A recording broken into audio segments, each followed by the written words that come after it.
کتنی مثالیں قرآن میں دی ہیں. اللہ فرماتے ہیں کہ ان اللہ لا یستحیی ان یضرب مثلا ما بعوضۃ فما فوقها. اللہ اپنی طاقت اور قدرت کے لیے مچھر اور اس سے بھی گھٹیا جانوروں کی مثال دینے سے حیا نہیں کرتا, اس لیے کہ وہ دیکھنے میں گھٹیا ہیں, مچھر ہے, لیکن ذرا اس پہ تحقیق کر کے دیکھو لیبارٹری میں, تمہیں مچھر میں اللہ کی طاقت اور قدرت کے سینکڑوں نمونے نظر آئیں گے. مچھر کا جو اتنا سا سر ہے نا, اس میں 100 آنکھیں ہوتی ہیں, 100 آنکھیں. مچھر کو آپ کیا سمجھتے ہیں؟ مچھر جو ہے نا, مچھر, اس کی کتنی آنکھیں ہیں؟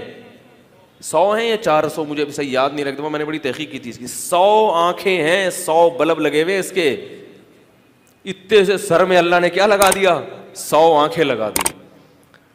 اور کمبخت اتنا ہوشیار ہے, یہ جب بیٹھتا ہے نا کاٹنے کے لیے, اس کی مادہ کو خون چاہیے, نر کو نہیں چاہیے. ہمیشہ مادائیں خون پیتی ہیں. خون کون پیتا ہے؟ لیڈیز جو ہے نا وہ کیا کرتی ہیں, یہ جو نر ہے نا یہ تو گھاس پھوس کھا کے گزارا کر لیتا ہے. تو وہ چونکہ ہماری جو مادائیں ہیں وہ دوسروں کا نہیں پیتے, وہ ہمارا ہی خون پینا شروع کر دیتی ہیں. لیکن مچھر کی مادہ میں ایک کوالٹی کیا ہے کہ اپنے شوہر کا خون نہیں پیتی, یہ انسانوں کا پیتی ہے. خیر یہ مزاح کی بات ہے, اس کو کوئی سیریس نہ لے لیں آپ. تو مچھر کی مادہ کیا کرتی ہے, اس کو انڈے دینے کے لیے پروٹین چاہیے, زیادہ طاقتور خوراک چاہیے, تو وہ خون پیتی ہے. وہ کیسے؟ اب اگر وہ ہمارے ہاتھ پہ آ کے بیٹھے اور ڈائریکٹ ایسے جا کے سوئی چبو کے خون نکالنا شروع کر دے تو ہمیں اتنی تکلیف ہوگی, ہم وہیں رکھ کے تھپڑ ماریں گے اس کو, اور وہ خون نکالنے سے پہلے جام شہادت نوش کر چکی ہوگی, اس دار فانی سے ہمیشہ کے لیے کوچ کر چکی ہوگی. تو یہ تو کوئی قدرت نہ ہوئی نا اللہ کی. ایسے تو یہ بھی بڑی قدرت ہے, لیکن اللہ نے اس سے بڑی قدرت رکھی ہے اس میں.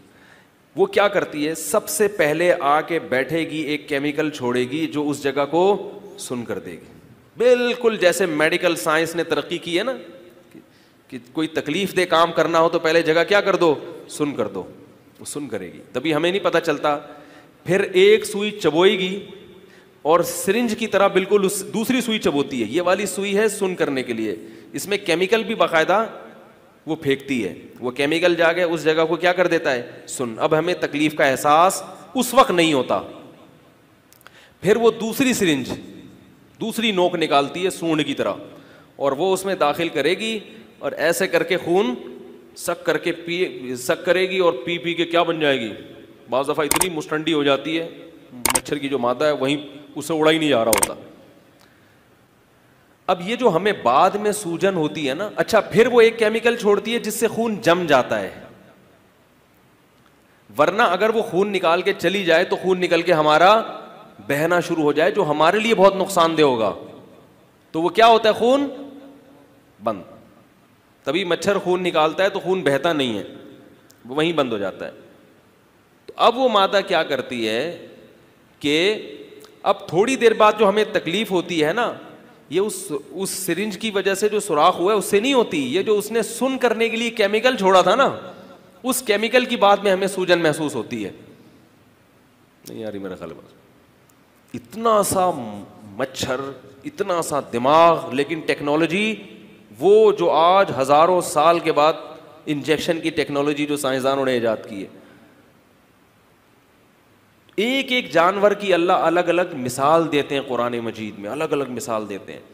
اور سورہ ملک میں اللہ نے ایک اوور آل ایک کائنات کی مثال دی کہ تم ایک ایک ذرے پر غور کرو گے تمہیں اس میں عیب نظر نہیں آئے گا. اگر عیب نظر آتا ہے تو وہ کیا ہوتا ہے اس کو میں پہلے ایک بیان میں تفصیل سے بتا چکا ہوں.